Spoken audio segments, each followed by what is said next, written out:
சிப்காட் கட்டுறாரு, தொழில் நிறுவனம் கட்டுறாரு, தொழில் புரட்சி கட்டுறாரு. அப்ப தொழில் புரட்சி தொழில் நிறுவனம் கட்டி ஒரு இந்தியாவிலே ஒரு சூப்பர் ஸ்டேட்டாக தமிழ்நாட்டு உருவெடுக்குது. உழவர் சந்தையை உருவாக்குறாரு. திருப்பியும் 2001 சதி பண்ணி முத்தமிழன் கலைஞரை தோக்கடிக்கிறாங்க. அப்ப 2001 ஜெயலலிதா அம்மா ஆட்சிக்கு வந்ததுக்கு அப்புறம் எலிக்கறி சாப்பிட்டா வச்சாங்க. ஞாபகம் இருக்கானே? பராசக்தி மூலம் கருத்துக்கள் சொல்லுச்சு, ராஜாராணி மூலம் கருத்துக்கள் சொல்லுச்சு. அப்ப நம்ம பணத்தின் மூலம் நம்ம வந்து வட்டார நாயகர்களை ரசிக்க சொல்லி கொடுத்ததே திராவிட கழகம் தான்.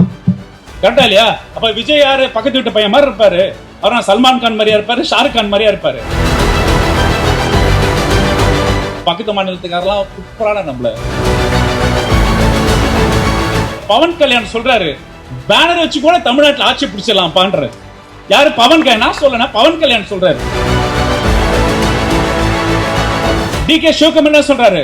மேகதாது அணை இந்நாள் வரைக்கும் திமுக இருந்தது, தலைவர் ஸ்ட்ராங்கா இருந்தாரு, பயந்துட்டு இருந்தோம், அவர் இல்ல, அதனால நான் கட்டுவேன்றார்.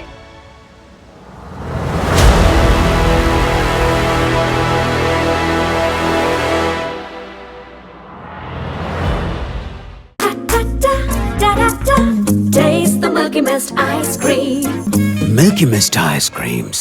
ஆச்சி மசாலா. எந்த சமையலும் ருசி தேடும் ரகசியம். 20 ரூபாய். முன்னாள் இந்நாள் சட்டமன்ற உறுப்பினர் என்ற பதவியோட நான் வாழ்நாள் பெரிதுமாக நினைப்பது, நான் முத்தமிழரின் கலைஞரோட மருத்துவர். இன்னைக்கு முத்தமிழரின் கலைஞரோட பிறந்தநாள் கொண்டாட்டம் ரொம்ப சிறப்பாக வந்து அண்ணன் சேகர் பாபு அண்ணன் வந்து நம்ம மாவட்ட செயலாளர் வந்து அழகாக பண்ணி கொண்டு இருக்கிறார், வெற்றிகரமாக பண்ணிட்டு இருக்காரு. அவர் இயல்பு என்னன்னா, வெற்றி தோல்வி பற்றி அவர் கவலைப்படாமல் அவர் பணிகளை வந்து பார்த்தீங்கன்னா, திமுக எந்த நிலையிலும் அதிகமான கூட்டங்கள், பெருங்கூட்டங்கள் நடத்தி திமுக தொண்டர்களுக்கு கருத்துக்கள் போய் சேரணும் என்ற ஒரு தளம் அமைப்பது தான் அவரோட வேலையாக இருந்துட்டு இருக்கு. அது அடிப்படையில் நான் முத்தமிழன் கலைஞரோட மருத்துவராக இருக்கும்போது 2016 நம்ம தோத்துட்டோம்க்கா. நம்ம எலெக்ஷனில் தோத்துட்டோம். அப்போ வந்து அதிமுக 2வது தடவையும் ஆட்சி அமைச்சிட்டாங்க. நம்ம ஜெயிக்கிற திருவாயிலிருந்து பின்னோக்கி போய் ஒரு ரொம்ப கம்மியான வாக்கு வித்தியாசத்தை தான் நம்ம தோத்துட்டோம். தலைவர் வந்து எதிர்கட்சி தலைவராக அமர்ந்துட்டார். அப்போ திருவாரூரில் கலைஞர் ஜெயிச்சிட்டார். அவரோட கடைசி தேர்தல் அதுதான். சரி, மக்களுக்கு நன்றி தெரிவிக்க போனோம் அப்படின்னு சொல்லிட்டு நான் கூட மருத்துவராக அவரோட போகலான்னு முடிவு எடுத்ததுக்கப்புறம் கூப்பிட்டார், வா போயிட்டு வரலாம் அப்படின்னு. அப்போ எக்மோர் ரயில் நிலையத்தில் அந்த அவருக்காக ஒரு ஸ்பெஷல் கூப்பே மாதிரி ஒன்று அரேஞ்ச் பண்ணியிருப்பாங்க. கம்பார்ட்மெண்ட் பெருசாக இருக்கும்போது கிட்டத்தட்ட நம்ம கழக தொண்டர்கள் ஒரு 8 மணிக்கு ட்ரெயின்னா 6:30 மணிக்கு வந்துட்டோம். ஒருத்தராக வந்து ஏறி வந்து கலைஞர் இப்படி கை வச்சிட்டார். கைக்கு முத்தம் குத்துட்டே போனாங்க. கைக்கு பல்லாயிரக்கணக்கான தொண்டர்கள் ரயில் கூப்பில் ஏறி அவர் கைக்கு முத்தம் கொடுத்துட்டே போனாங்க. அப்ப தமிழ்நாட்டோட உண்மையான காட்ஃபாதர் நம்ம கலைஞர் தான். அப்புறம் எனக்கு அவர் டாக்டர் தானே, எல்லாரும் கைக்கு முத்தம் கொடுத்துட்டு போவாங்க, இன்ஃபெக்ஷன் ஆகிடும், அது அக்கறை இருக்கும்ல. கலைஞரை பற்றிலாம் கவலைப்படல. அவர் வந்து அந்த தொண்டர்களை பார்த்து பரவசம் அடைந்து தோல்வே வெற்றியோ கழகத்துக்கு உண்மையான பூஸ்டர் தொண்டர்கள் தான் என்று முத்தமிழ் கலைஞர் சொன்ன வழியில் தான் இன்னைக்கு நம்ம அண்ணா அறிவாலயத்தில் எப்பொழுதும் இல்லாத அளவுக்கு கூட்டமா கூடுது.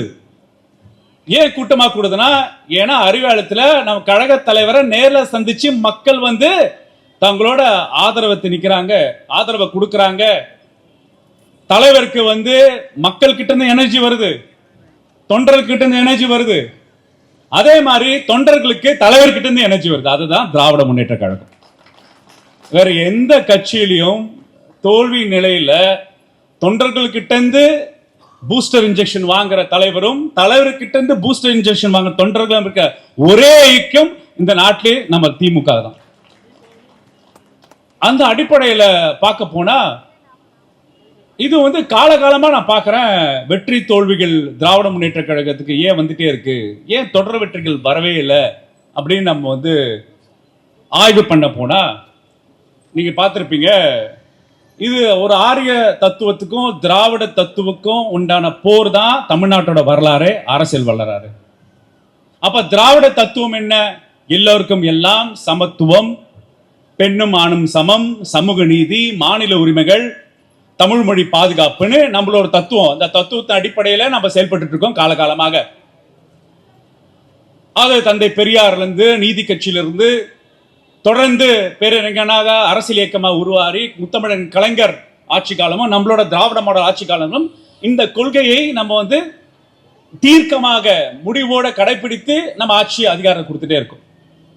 ஆரிய தத்துவம் என்பது மொழியை திணிப்பது, இந்தியை திணிப்பது, சமஸ்கிருதத்தை திணிப்பது, சமூக நீதிக்கு நேரடியாக இல்லாமல் மறைமுகமாகவும் நேரடியாகவும் சமூக நீதியை காலி பண்ற வேலைகள் இறங்குவது, நீட் போன்ற தேர்வை திணிப்பது, கல்வி சாமானியர்களுக்கு போவிடாமல் தடுப்பது, கல்வி என்பது ஒரு குறிப்பிட்ட மேல்தட்ட மக்களுக்கு மட்டுமே ஒரு பொக்கிஷமாக கல்வி அமைய வேண்டும் என்ற கொள்கையை வகுப்பது, 10% மேல் ஜாதியின் இடஒதுக்கீடு கொடுக்கிறது, நமக்கு இடஒதுக்கீடுக்கு இடர்பாடுகள் கொடுக்கிறது. அது மட்டுமல்ல, மாநிலங்கள் எல்லாமே ஒரு ஆதிக்க முறையில அடிமை வரி செலுத்தும் ஒரு அங்கமாக தான் இருக்கணும் தவிர உங்க மாநில உரிமைகளுக்கு எதுவுமே வாயை திறக்காம ஆதிக்கத்தை செலுத்துவது, மதத்தை கொண்டு மக்களை பிரிப்பது, மத கோட்பாடுகளை வைத்து திணிப்பது, இது அவங்களோட தத்துவம். அப்ப இந்த RSS இந்துத்துவா தத்துவம், இங்க திராவிட தத்துவம். அப்ப நம்ம திராவிட தத்துவத்தில் செயல்படுறதுனால அவங்களுக்கு தலைவலி வரனால காலகாலமாக சதி திட்டம் தீட்டி நம் திமுகவை தோற்கடித்த வரலாறு இருந்துட்டே இருக்கு. உங்களுக்கு எல்லாம் தெரியும், நீதி கட்சி தோத்தக்கு அப்புறம் 30 வருஷம் கழிச்சுதான் பேரறிஞர் அண்ணா 67 ஆட்சி பிடிக்கிறாங்க. 67 ஆட்சி பிடிச்சோன்னு என்ன பண்றோம்? இருமொழி கொள்கையை சட்டமா நிறைவேற்றோம். இதுதான் தமிழ்நாட்டோட முன்னேற்ற பாதை என்றோம். இந்தியா முழுக்க மும்மொழி கொள்கை, ஆனா தமிழ்நாடு இருமொழி கொள்கைன்னு திமுக தான் நிறைவேற்றுது. சுயமரியாதை திருமணத்தை சட்ட அங்கீகாரம் கொடுக்கிறோம். புரோகிதர் இல்லாமல், பார்ப்பனர் இல்லாமல் ஒரு ஆணும் பெண்ணும் திருமணம் பண்ணிக்கலாம் என்று சட்டத்தை நிறைவேற்றுறோம். திமுக தான் நிறைவேற்றுது. இந்தியா முழுக்க இந்த சட்டம் இல்ல, தமிழ்நாட்டில் தான் அந்த சட்டம் இருக்கு. அப்ப பேரறிஞர் அண்ணா மாநில உரிமைக்காக குறை எழுப்புறார், புற்றுநோய் இறந்துறார். அப்ப முத்தமிழன் கலைஞர் வரார். அப்ப முத்தமிழன் கலைஞர் ஆட்சிக்கு வரும்போது அப்ப தமிழ்நாடு 71, 76 ஆட்சி காலத்தில் 69 ஆட்சி உள்ள வராரு.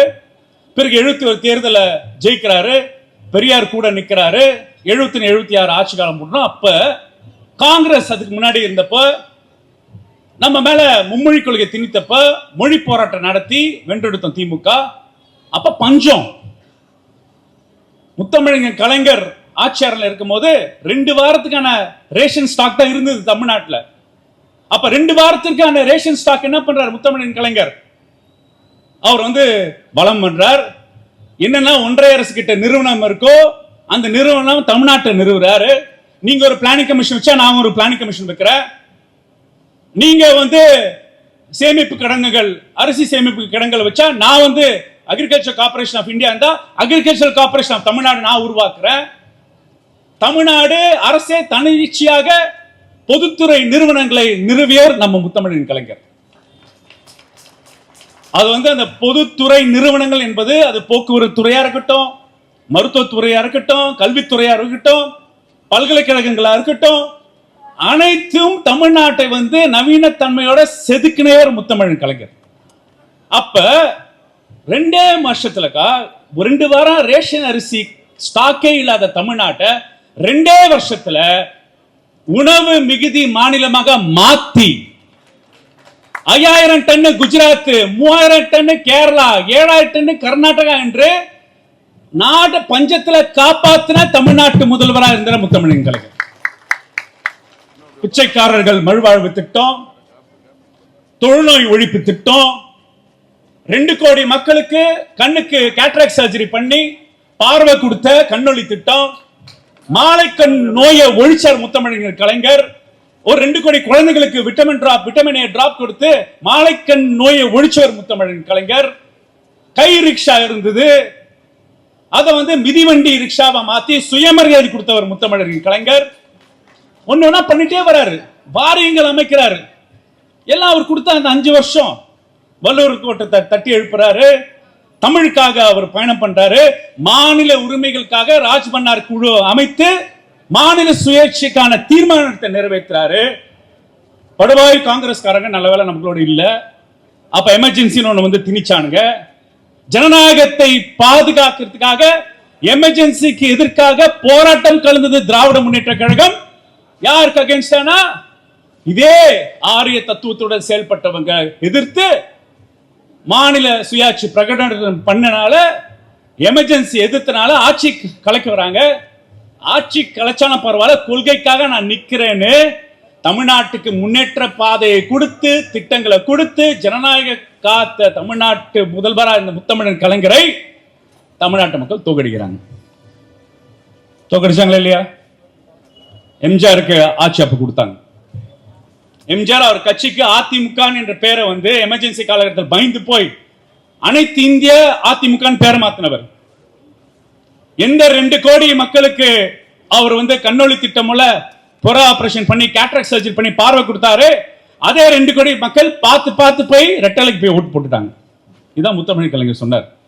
திட்டங்கள் கொடுத்து பயனாளிகளா இருந்து அப்ப எம்ஜிஆர் என்ற ஒரு சினிமா மாயை கொடுத்து எம்ஜிஆர் எல்லாத்துக்குமான தீர்வு என்ற மக்களை நம்ப வைத்து எம்ஜிஆர் கொண்டு உட்கார வைக்கிறாங்க. அப்ப எம்ஜிஆர் கொண்டு உட்கார வைக்கும் போது கொள்கை அரணான திராவிட முன்னேற்ற கழகம் வகுத்த பாதையில சிதைவு ஏற்படுது.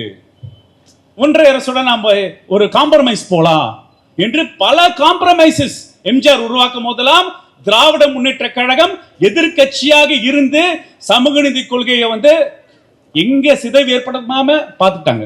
ஏன்னா எம்ஜிஆர் ஆட்சி அமர்ந்த உடனே அவர் என்ன பண்ணார்னா, கிரீமி லேயர் கொண்டு 9,000 மேல உள்ள வருமானம் உள்ளவங்களுக்கு இடஒதுக்கீடு கூடாது என்ற சட்டத்தை நிறைவேற்றியவர் எம்ஜிஆர் அவர்கள். யார் பேச்சு அந்த சட்டத்தை நிறைவேற்றிருப்பார்? நான் அதே சொன்ன ஆரிய தத்துவத்து உள்ளவங்க பல ரூபத்துல அழுத்தம் கொடுத்து எதுக்கு சமூக நீதி தானே முன்னேறாங்க. சமூக நீதி கொள்கைனாலதான் இங்க பட்டியல மக்கள், இங்க இருக்க மிகவும் பிற்படுத்த மக்கள் டாக்டர் இன்ஜினியர் ஆகுறாங்க, அரசாங்கத்தில் வேலைக்கு போறாங்க, பல்கலைக்கழகத்தில் பட்டதாரிகள் ஆகுறாங்க. அதை கட் பண்ணா 9,000 வருமான வரிய வருமான அளவை கொண்டு யாரெல்லாம் மாசம் 9,000 சம்பளம் மேல இருந்து அவங்களுக்கு இடஒதுக்கீடு கிடையாது சொல்லி சொன்னப்ப போராடுறது திமுக. அடுத்து நான் வந்த நாடாளுமன்ற தேர்தலில் எம்ஜிஆருக்கு விரட்ட பாடம் நடத்தணும். அவ்வளவு 77 ஜெயிச்ச எம்ஜிஆர் 80 2 எம்பி சீட்டு தான் பார்லிமெண்ட் தேர்தலில் ஜெயிக்கிறார். திமுக எப்பப்பெல்லாம் மொழி கொள்கையை எம்ஜிஆர் தளர்வு ஏற்படுத்துறாரோ, ஒன்றிய அரசு பேச்சு கேட்கிறாரோ, ஒன்றிய அரசு பேச்சு கேட்காதீங்க நாங்க போராட்ட காலம் அமைப்பு பல்வேறு போராட்டங்கள் 10 வருஷம் நடத்தினார். யாரு? முத்தமிழின் கலைஞர். எம்ஜிஆர் நோய்வாய்ப்பட்டு இறந்துறாரு. 89 நம்ம ஆட்சிக்கு வரும். 89 ஆட்சி வந்த உடனே என்ன பண்றாரு? தந்தை பெரியார் தீர்மானம் போட்டார்ல 1929 பெண்களுக்கு சொத்துரிமை வேணும்னு. எப்ப அண்ணல் அம்பேத்கர் என்ன பண்றாரு? இந்து மசோதா பில்ல பெண்களுக்கு சொத்துரிமைக்காக நிறைவேற்ற இந்து மசோதா பில்ல கேபினெட்ல அப்ரூவ் பண்ணிட்டு பார்லிமெண்ட்ல தோக்கடிச்சுன்னு தன்னோட சட்ட பதவியை ரிசைன் பண்ணும்போது, இப்ப நான் சட்ட அமைச்சர் பதவியை ரிசைன் பண்றேன், ஆனா நாளைக்கு ஒரு சூத்திரன் ஆட்சி செய்வான், அவன் அந்த சட்டத்தை நிறைவேற்றான்னு எப்ப 50ல சொன்னத முத்தமிழன் கலைஞர் 1989 ஆட்சியில சொத்துரிமைக்கு நிறைவேற்றாரு. பெண்களுக்கான சொத்துரிமை நிறைவேற்றாரா? அது மட்டும் இல்ல, முத்துலட்சுமி அம்மா பேர்ல மகப்பேர் திட்டம் 89 வருது. என்ன வருதும்? பிரசவத்தினால பாதிக்கப்பட்டவங்க மருத்துவமனையில போய் பிரசவம் பார்த்தா குழந்தை இறப்பு சதவீதம் தாய் இறப்பு சதவீதம் குறையும் சொல்லி, பிரசவத்துக்கு நீங்க அரசாங்க மருத்துவமனைக்கு போனா உங்களுக்கு 3,000 ரூபாய் 89 கொடுத்தவர் முத்தமிழன் கலைஞர். இப்ப 18,000 ரூபாய் வாங்குறாங்க முத்துலட்சுமி அம்மா திட்டத்துல. யார் பேர் அது வைக்கிறாருன்னா, தேவதாசி முறையை ஒழித்த முத்துலட்சுமி அம்மா பேர்ல அந்த திட்டத்தை கொடுக்கிறார். அப்ப மூவுல ராமாமிர்தம் திட்டத்தை அறிவிக்கிறார். என்ன 8ஆம் வகுப்புல சின்ன விஷயம் கல்யாணம் பண்ணிடுறாங்க, குழந்தைக்கு படிக்க கொடுக்காம. நீ 8ஆம் வகுப்பு வரைக்கும் படிக்க வைங்க, அப்புறம் 10ஆம் வகுப்புக்கு படிக்க வைங்க. 10ஆம் வகுப்பு வரைக்கும் நீங்க படிக்க வச்சாதான் உங்க பெண்ணுக்கு திருமண உதவி நான் பண்றேன், அரசு பண்ணணும் என்று மூலு ராமாமிர்தம் திட்டத்தை கொடுத்தார் முத்தமிழின் கலைஞர். இவ்வளவு புரட்சி பண்ணார் முத்தமிழின் கலைஞர். ராஜீவ் படுகொலையை வந்து முத்தமிழின் கலைஞர் மேல பழிய சுமத்தி நம்மள தோக்கடிச்சாங்களா இல்லையா? நான் கேட்கிறேன் இப்ப இன்ஸ்டா காலம் வந்திருக்கு, ஃபேஸ்புக் காலம் வந்திருக்கு. ராஜீவ்காந்தி எதிர்கட்சி தலைவர், நம்ம அப்ப ஆட்சியில் இல்ல, ஆட்சி வந்து ஆளுநரோட கவர்னர் ஆட்சி நடக்குது. எந்த கூட்டணி கட்சி தலைவரும் யாரும் இறக்கல, காங்கிரஸ் இருக்கிற லோக்கல் கட்சியாளங்களும் அந்த அதுல இறக்கல. ராஜீவ்காந்தியோட கொலை வழக்குல எப்படியா கலைஞர் மேல வந்து பழிய சுமத்துனீங்க? அடுத்த நாள் பெரிய பெரிய போஸ்டர் அடிச்சு எத்தனை திமுக கூடங்கள் வீடெல்லாம் எரிஞ்சுதா இல்லையா? முரசொலி ஆபீஸை கொளுத்துனாங்க இல்லையா? அப்ப ஒரு பிளான்டான சதி வேலையை திமுக ஆட்சியாளர் அமர்ந்தால் இவங்க சமூக நீதி கொள்கை, மொழி கொள்கையை நிறைவேற்றுவாங்க என்ற சதி டெல்லிக்காரனுக்கு தெரிஞ்சிருக்கு. அவங்க நம்ம மேல வந்து பழிய போட்டு நம்ம ஆட்சியை கலைச்சாங்க. அப்புறம் 96 ஆட்சி காலத்துல அம்மா ஆட்சி எவ்வளவு மோசமா இருந்து உங்களுக்கு தெரியும். எவ்வளவு மோசமான ஆட்சியை செயல்பட்டு மக்கள் வந்து வெளியே அமிச்சாங்க, ஓட்டு போட்டு வெளியே அமிச்சாங்க. நம்ம 96 ஆட்சி அமர்றோம். அப்ப 96 ஆட்சி அமரும் போது உலகமயமாதல் கொள்கை வருது. தலைவர் என்ன பண்றாரு? முத்தமிழின் கலைஞர் ஐடி பாலிசி உருவாக்குறாரு, டைடல் பாலுக்கு கட்டுறாரு, கிட்டத்தட்ட சமூக நிதியில உள்ஒதுக்கீடு கொடுக்கிறாரு. பிறகு ரூரல் கோட்டான்னு உருவாக்கி மருத்துவ படிப்புலையும் இன்ஜினியரிங் படிப்புலையும் கிராமப்புற ஏழை மாணவர்கள் வந்து ரூரல் கோட்டா சேரணும் 15% விழுக்காடு இடஒதுக்கீடு கொடுக்கிறாரு. சிப்காட் கட்டுறாரு, தொழில் நிறுவனம் கட்டுறாரு, தொழில் புரட்சி கட்டுறாரு. அப்ப தொழில் புரட்சி தொழில் நிறுவனம் கட்டி ஒரு இந்தியாவிலே ஒரு சூப்பர் ஸ்டேட்டாக தமிழ்நாட்டு உருவெடுக்குது. உழவர் சந்தையை உருவாக்குறாரு. திருப்பியும் 2001 சதி பண்ணி முத்தமிழின் கலைஞரை தோக்கடிக்கிறாங்க. அப்ப 2001 ஜெயலலிதா அம்மா ஆட்சிக்கு வந்ததுக்கு அப்புறம் எலிக்கறி சாப்பிட்டா வச்சாங்க. ஞாபகம் இருக்கானே? எலிக்கறி கிராமத்துல எல்லாம் பஞ்சம். 2001 எலிக்கறி சாப்பிட வச்சாங்க. எஸ்மான்னு அரசு ஊழியர்களை போட்டு அரசு பண்ணாங்க. அப்ப இதெல்லாம் அட்டூழியம் தாங்க முடியலன்னு மக்கள் வந்து ஐயோ கலைஞரே வந்தா போதும் சொல்லி திருப்பி 2006 கலைஞருக்கு ஓட்டு போட்டாங்க. அப்ப கலைஞர் 2006 ஓட்டு போட்டு வந்ததுக்கு அப்புறம் என்ன பண்றாரு? எல்லாருக்கும் சுயமரியாதை கொடுக்கணும் சொல்லி எல்லார் வீட்டுக்கும் கலர் டிவி கொடுத்தாரா இல்லையா? ₹1 2 1 கிலோ அரிசி, அப்புறம் ₹1 1 கிலோ அரிசி கொடுத்தாரு. வறுமையை ஒழித்தாரு. 34 விழுக்காடு வறுமை ஒழிஞ்சது. அருந்தந்தியருக்கு உள்ஒதுக்கீடு கொடுத்தாரு, இஸ்லாமியருக்கு உள்ஒதுக்கீடு கொடுத்தாரு. 2006 ஆட்சி காலத்துல அனைத்து பொருளாதார மண்டலத்தை உயர்த்தினாரு. மக்களுக்கான ஆட்சி முறையை கொடுத்தாரு. 2011 2G ஊழல் சொல்லி திமுக மேல சதியை தீட்டி இது வந்து கீழே தள்ளினாங்களா இல்லையா? விஜயகாந்த் கட்சிக்கு கீழே போய் உட்காந்துட்டோம். இப்ப வாங்க 10 வருஷம் கழிச்சு அரசியல் பண்ணி பாதாளத்துக்கு போன தமிழ்நாடு எடுத்து போராட்டம் பண்ணி, கொரோனா காலமா இருக்கட்டும், தூத்துக்குடி சுட்டா இருக்கட்டும், போராட்டமா இருந்து தமிழ்நாடு எடப்பாடி ஆட்சி காலத்துல ஊழல் இருந்து அதிகமா ஆர்எஸ்எஸ் காரன் எங்கேயும் பரவாங்க. மக்கள் பார்த்தாங்க ஒரே தீர்வு நமக்கு தளபதி தான் தீர்வுன்னு சொல்லி 2021 திராவிட மாடல் ஆட்சியை வந்து கொரோனா காலத்துல கொடுத்தாங்க. 2021 2026 நாங்க ஆரம்பிக்கும் போது சொல்லுவாங்களே, இந்த கிரிக்கெட் மேட்ச் பாப்பீங்களா, 2020 பாப்பீங்க. ஃபர்ஸ்ட் 5 ஓவர்ஸ்ல ஒரு டீம் எவ்வளவு ரன்ஸ் அடிக்குது, அதே ஆடுற நெக்ஸ்ட் டீம் 5 ஓவர்ல எவ்வளவு ரன் அடிக்கிற மாதிரி நான் கம்பேர் பண்றேன். இப்ப இருக்கிற தாவேகாவோட முதல்வர் விஜய் ஆட்சி 1 மாசமோ, 2021 திராவிட மாடல் ஆட்சி கழக தலைவருக்கு ஆட்சிகள் 1 மாசம், ஃபர்ஸ்ட் 1 மாசம் கம்பேர் பண்ணுவோமா? கொரோனா பயங்கரம். கொரோனால ஆக்சிஜன் தட்டுப்பாடு. அதிமுக காரங்க 220 மெட்ரிக் டன் தான் ஆக்சிஜன். அப்ப தங்கமணி இண்டஸ்ட்ரீஸ் மினிஸ்டர்.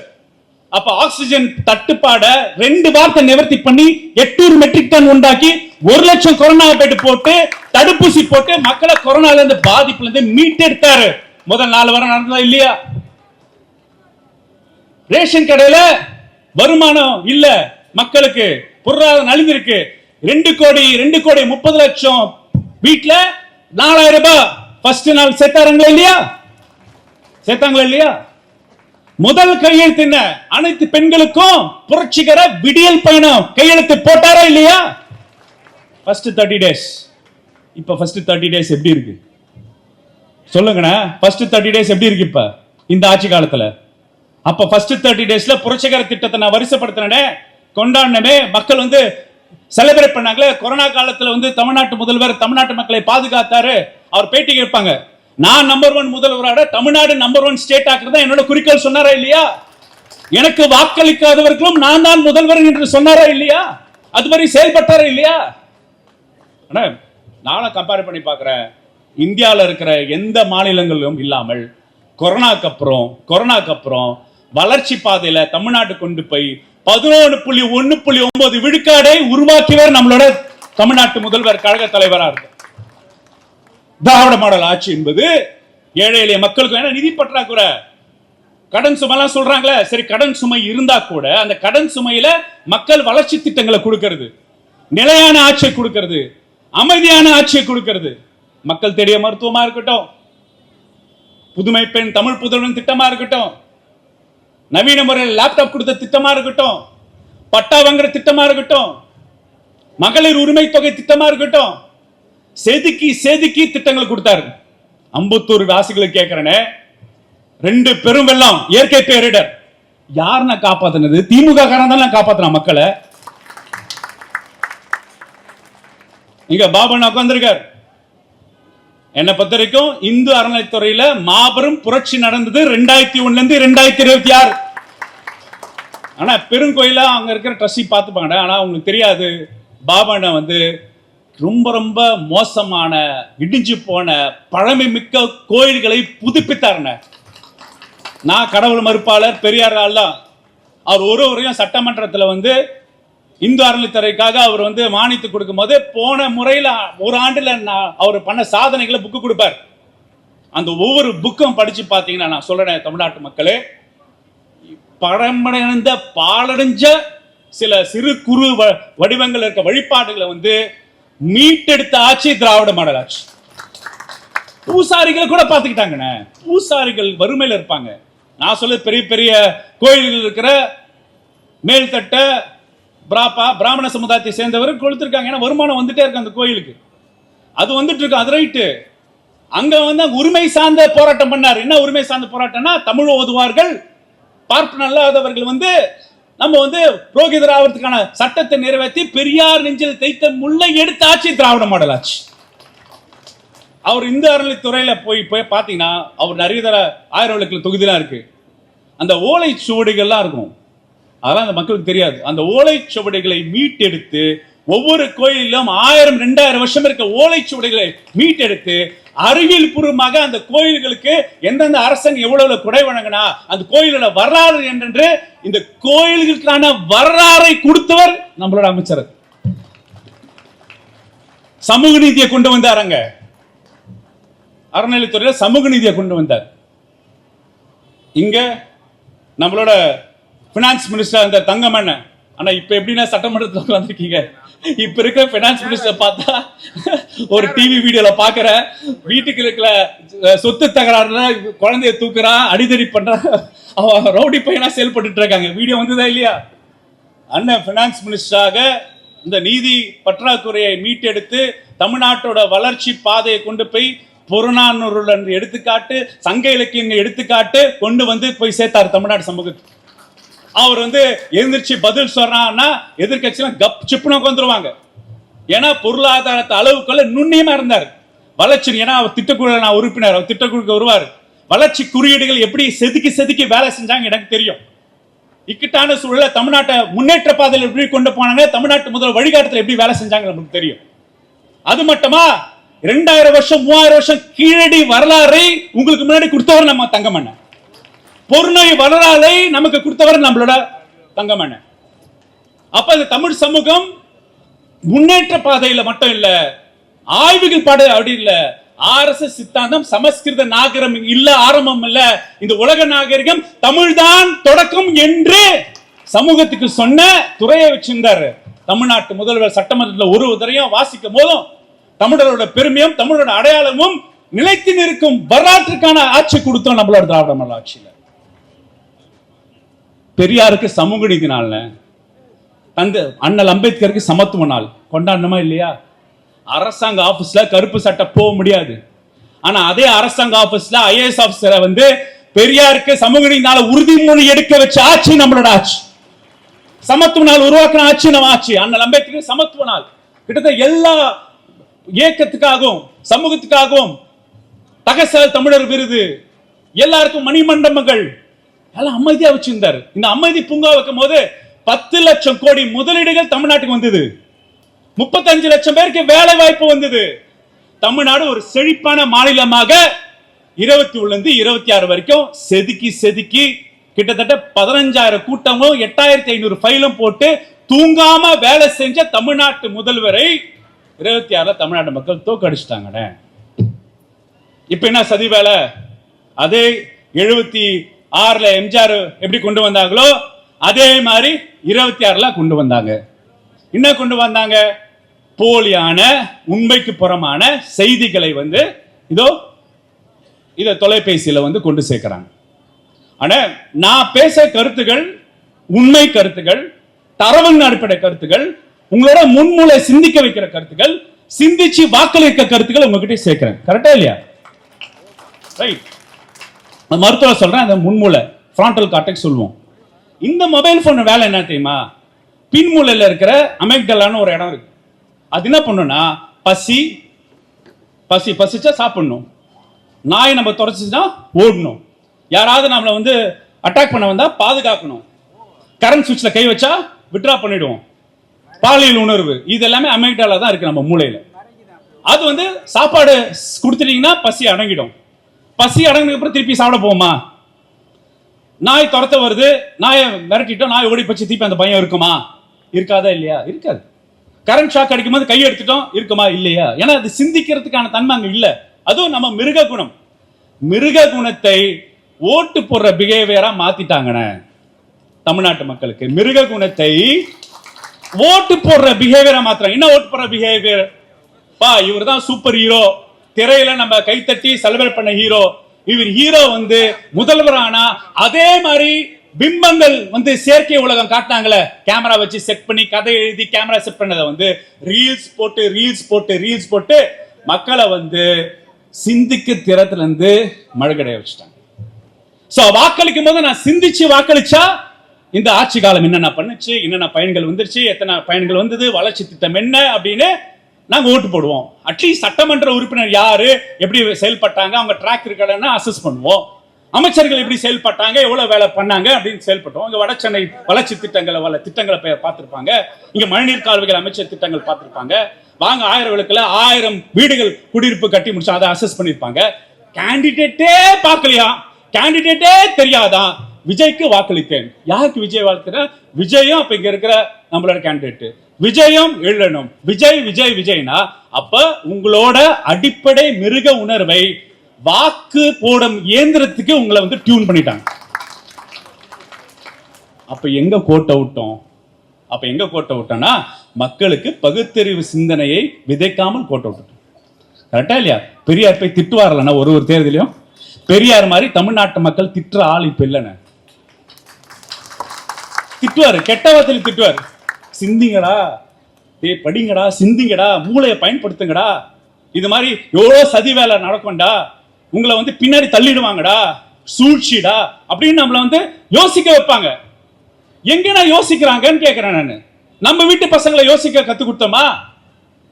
இங்க இருக்கிற கட்சியாளங்களுக்கு கேட்கிறேன், நம்ம வீட்டு குழந்தைங்களை யோசிக்க கத்து கொடுத்தோமா? சிந்திக்க கத்து கொடுத்தோமா? தம்பி, வாக்கு போடும் போது யாருக்கு வாக்களிக்கிற ஒரு வாக்குரிமை ஒரு முக்கியமான சிந்தனை திறன் உடையது. அந்த சிந்தனை அடிப்படையில் வாக்களிச்சா நம்ம தமிழ்நாட்டு தானே முதல்வராக இருப்பாரு நம்ம கழக தலைவர். கரெக்டா இல்லையா? அப்ப சிந்திக்கிறவங்க எண்ணிக்கை கம்மியாயிடுச்சு, சிந்திச்சு செயல்படுறவங்க எண்ணிக்கை கம்மியாயிடுச்சு, சிந்திக்காம கண்மூடித்தனமாக போடுற எண்ணிக்கை அதிகமாயிடுச்சு. அவ்வளவுதான் அது தேர்தல். இது ஒரு சதி. இது என்ன சதினா, ஏன்னா எப்ப பார்த்தாலும் திமுக ஆட்சி வந்தா வளர்ச்சி விழுக்காடு டபுள் டிஜிட், நீங்க சுயசார்புக்கு போறீங்க, தமிழ் உணர்வை ஊட்டுறீங்க, தனிச்சையான தமிழ்நாடு சொல்றீங்க, தமிழ்நாடு நாகரிகம் முதன்மையான நாகரிகம் சொல்றீங்க, மத்த ஸ்டேட்டுக்கு பாடம் நடத்துறீங்க, சமூக நீதி பாடம் தமிழ்நாடு நடத்துது, மாநில உரிமை பாடம் தமிழ்நாடு நடத்துது. அப்புறம் பாடம் நடத்திட்டே இருந்தீங்கன்னா உங்களை காலி பண்ணனா, உங்களை எப்படி காலி பண்றதுன்னா, கோயில் கொண்டு மதத்தை கொண்டு அரசியல் பண்ணி பார்த்தாங்க, வேலைக்காவல. முருகர் வேலை வச்சு சதி வேலை பண்ணி பார்த்தாங்க, வேலைக்காவல. வா நீ உருவாக்கின கருவின்னா அது சினிமா. நம்ம உருவாக்கின கருவி தானே. திராவிட இயக்கம் மட்டும் இல்லைன்னா இந்நேரம் அமிதாப் பச்சன், சல்மான் கான், அமீர் கான் தான் இங்க வந்து முதல்வராக இருப்பாங்க. திராவிட இயக்கம் இருந்தனால்தான் வட்டார நாயகர்களை நம்ம ரசிக்க ஆரம்பிச்சோம். கரெக்டா இல்லையா? கலைஞர் யாருன்னு கொண்டு வந்தாரு? வட இந்திய ஆளுங்களை நடிகரை கொண்டு வந்தாரு. SSR யாரு? எம்ஜிஆர் யாரு? உருவாக்குனது நம்ம கலைஞர் தானே உருவாக்குனாரு. அவங்களை கொள்கை பேசி உருவாக்குனாரு, கட்சி இயக்கத்துக்கு வளர்த்தாரு. திராவிட இயக்கங்கள் படங்கள் மூலம் மக்களுக்கு வந்து கருத்துக்கள் சொல்லுச்சு, பராசக்தி மூலம் கருத்துக்கள் சொல்லுச்சு, ராஜாராணி மூலம் கருத்துக்கள் சொல்லுச்சு. அப்ப நம்ம படத்தின் மூலம் நம்ம வந்து வட்டார நாயகர்களை ரசிக்க சொல்லி கொடுத்ததே திராவிட இயக்கம் தான். கரெக்டா இல்லையா? அப்ப விஜய் யாரு? பக்கத்து வீட்டு பையன் மாதிரி இருப்பாரு. அவர் சல்மான் கான் மாதிரியா இருப்பாரு, ஷாருக் கான் மாதிரியா இருப்பாரு. அப்ப வட்டார பக்கத்து வீட்டு பையனை வந்து முதல்வர் ஆக்கி பார்க்கணும்னு ஆசைப்பட்டீங்களே, அந்த ஆசைப்படுறதுக்கு ஒன்னும் பிரச்சனை இல்லை. ஆனா அவர் கேப்பபிலிட்டிஸ் என்ன? அவர் ஆட்சி திறன் உடையவரா? இந்த ஆட்சி நடத்தக்கூடிய சாத்தியக்கூறு இருக்கா? அவர் டீமுக்கு இருக்கான்னு கேட்கிறேன். இப்ப எந்த பெருமையா பேசிட்டு பக்கத்து மாநிலத்துக்காரெல்லாம் துப்புறான நம்மள என்ன சொல்றானா, டாக்டர் என்ன நீங்க சோசியல் ஜஸ்டிஸ் சொன்னீங்க, மாநில சுயாட்சி சொன்னீங்க. பவன் கல்யாண் சொல்றாரு பேனர் வச்சு கூட தமிழ்நாட்டில் ஆட்சி பிடிச்சிடலாம் பண்றாரு. யாரு? பவன் கல்யாண். நான் சொல்லனா, பவன் கல்யாண் சொல்றாரு. பக்கத்துல இப்போது முதல்வரான DK சிவகுமார் என்ன சொல்றாரு? மேகதாது அணை இந்நாள் வரைக்கும் திமுக இருந்தது, தலைவர் ஸ்ட்ராங்கா இருந்தாரு, பயந்துட்டு இருந்தோம், அவர் இல்ல, அதனால நான் கட்டுவேன்றார். அப்ப என்ன சொல்றாரு? இப்ப இருக்க முதல்வர் வீக்னு நான் சொல்லனே, பக்கத்துல DK சிவகுமார் சொல்றாரா இல்லையானே? சொல்றாங்களே, என்ன சிரிக்கிறாங்கண்ணே. டேய் தமிழ்நாட்டு மக்களே, நாங்களாவது மதத்தை கொண்டு ஓட்டு போட்டோம் 30 வருஷம் காங்கிரஸ், இப்ப 30 வருஷம் பிஜேபி ஏதாவது பண்ணிட்டு போறோம். ஆனா 10 பாடல் 10 படத்துல நடிச்சா கூட நீங்க ஓட்டு போறீங்களே அப்படின்னு நம்மள வந்து பகுத்தறிவு சிந்தனை வளர்த்த தமிழ்நாடு பத்தி தலைகுனிய வச்சுட்டாங்க. இந்த 2026 தமிழ்நாடு தலைகுனிய வச்சுட்டாங்க. அப்ப நான் கேட்கிறேன், இது எப்படி மீட்டெடுக்குது? இப்ப எப்படி மீட்டெடுக்குது பாக்குறேன். கரண்ட் பிரச்சனை, மக்கள் ரோட்டுக்கு வராங்க. நான் வரைக்கும் ஒரு மாசத்துல மக்கள் இவ்வளவு போராட்டம் பண்ணி எந்த ஆட்சியும் பார்த்தது இல்லை. எனக்கு நினைவு தெரிஞ்சு 89ல பல ஆட்சிகள் வரும் போவோம், மக்கள் சான்ஸ் கொடுப்பாங்க, டைம் கொடுப்பாங்க, ரோட்டுக்கு போராட்டம் வராங்க. கரண்ட் பிரச்சனை 500 யூனிட்டுக்கு மேல தான்னா பில் எகிருதுன்னு. நம்ம ஆட்சி காலத்தை 100 யூனிட் கொடுத்து பேலன்ஸ் பண்ணிட்டு இருந்தோம் நிதி பற்றாக்குறையிலும். இப்ப 500 யூனிட்ல இருந்து 501 யூனிட் போனா 2 மடங்கு பில் ஏறுது. வலி, மக்கள் வலி. மின்னு வெட்டம் அதிகம், மின்னு பில்லும் அதிகம். அது எப்படின்னா கரண்ட்டும் இல்ல, ஆனா பில்லு மட்டும் அதிகம். கோவம் வருதா மக்களுக்கு? இருக்கிற வெப்பநிலை மாற்றத்துல பிரசவ லேடி இவ்வளவு பெரிய வெப்பத்துல தாங்காம வேர்த்து விழுத்து ஆகி மயக்கம் போட்டு ஹாஸ்பிட்டல் இருந்து ஐவி ட்ரிப்ஸ் போட்டு போறாங்க. ஏன்னா கரண்ட் இல்ல, 4 ஹவர் 5 ஹவர் கரண்ட் இல்ல. என்ன அதுக்கேத்தாலும் திருப்பியும் நம்ம மேல திருப்புறானுங்க. டே டே டே டே ஆட்சி அதிகாரம் உங்களுக்கு கிட்டத்தட்ட 50 பாலியல் கொடுமைகள் நடந்திருக்கு இந்த ஒரு மாசத்துல. 50 நடந்திருக்கு. நம்ம சொன்னோம் தனி மனிதர்கள் பண்ற குற்றங்கள் எப்படிப்பா, நாங்க குற்றங்கள் நடவடிக்கை எடுக்கிறோம்னு சொல்லும் போது, ஐயோ நான் வந்து ஆட்சி முடிந்த அடுத்த நாளே எல்லாத்தையும் முடிச்சிருவேன்னு சொன்னாரு. அவன் முடிச்சாருன்னு. ஆட்சி அதிகாரம் செக்குலர், அப்புறம் என்ன பண்றாரு? மத சார்பினவை, secular, social justice era begins. Current cut. விவசாயிகள்லாம் கீழாநெல்லிக்கீரோட இருக்காங்க. என்னது கீழாநெல்லிக்கீரோட போராட்டம் பண்றாங்க. முதல்வர் விஜய் அவர்களே, நீ வீராப்பா சொன்னீங்களே, விவசாய கடன் ரத்து பண்ணுன்னு சொன்னீங்களே, இப்ப சிறு குறு விவசாயிகளுக்கும் 50,000 ஃபில்டர் வச்சு ஒரு இடத்துல கோஆபரேட்டிவ் சொசைட்டி 743 பேர் இருந்தாங்கன்னா அவர் அறிவிச்ச திட்டத்தினால 5 பேர் தான் பயனாளிகள். என்னது 5 பேர் தான் பயனாளிகள். போப்பா 2006ல முத்தமிழின் கலைஞர் 7,000 கோடி ரூபாய் தள்ளுபடி பண்ணாரே பாரு. இங்க திராவிட மாடல் ஆட்சியில 2021ல 5 பவுன் நகை கடன் தள்ளுபடி கூட்டுறவுல பண்ணமே, அந்த வலிமையை பாரு. இப்ப கத்துக்கோ, அந்த ஜியோ பார்த்து கத்துக்கோ. அப்ப சட்ட ஒழுங்கு காலி, மின்வெட்டு காலி, நிர்வாக சீர்கேடுகள். அட முடியல பாபண்ண, கோயிலுக்கு இன்ஸ்பெக்ஷன் போய் மிளகா பஜ்ஜி கடைகளாம் போய் ரீல போட்டு நீங்க பாட்டு கஷ்டப்பட்டு ஒரு கோயிலுக்கும் நிதி ஒதுக்கீடு செஞ்சு, நிதி பற்றாக்குறை செஞ்சு, அங்க இருக்கிற பணக்காரர்கள்லாம் செல்வந்தெல்லாம் கூப்பிட்டு இருக்கிற விஷயத்துல கோயிலை மீட்டெடுத்து 4000 கோயிலுக்கு குடமுழுக்கு பண்ணீங்கடா. அங்க வந்து பரோட்டா கதையிலும் சின்ன சின்ன பொட்டுக்கடையிலும் போய் ரீல் போட்டு ஆக்ஷன் எடுக்காம ரீல் போடுறாங்க. அப்ப புத்தர் தான் சொல்றது ஞாபகம் வருது. என்ன புத்தர் என்ன சொல்வாருன்னா, அதாவது ரொம்ப நாளா நீங்க வந்து எப்படி சூரியனையும் நிலவுல கூட பூமியில இருந்து கையில வச்சு மறைச்சிடலாம், ஆனா உண்மையை மட்டும் மறைக்க முடியாதுன்னு சொல்லுவாங்க. அப்ப திராவிட முன்னேற்ற கழகம் தமிழ்நாட்டுக்காக உண்மையாக செயல்பட்ட இயக்கம், உண்மையாக செயல்படுற கட்சி. இப்பயும் தோத்தக்கு அப்புறம் வெற்றி விழா மாதிரி கூட்டம் போட்டிருக்குன்னா இது ஒரு எடுத்துக்காட்டு. அதான மக்களுக்கு வந்து நிழல் அதிகம் கொடுத்துட்டேன், பார்த்து நிழல் கொடுத்துட்டோம். சரி, கொஞ்சம் வெயிலோட தெரியட்டும், வெயிலுக்கு அப்புறம் நிழலை தேடுவாங்க, அப்பயும் திமுக காரன் தான் நிற்பான் சொல்லி விடைபெறுகிறேன். நன்றி, வணக்கம்.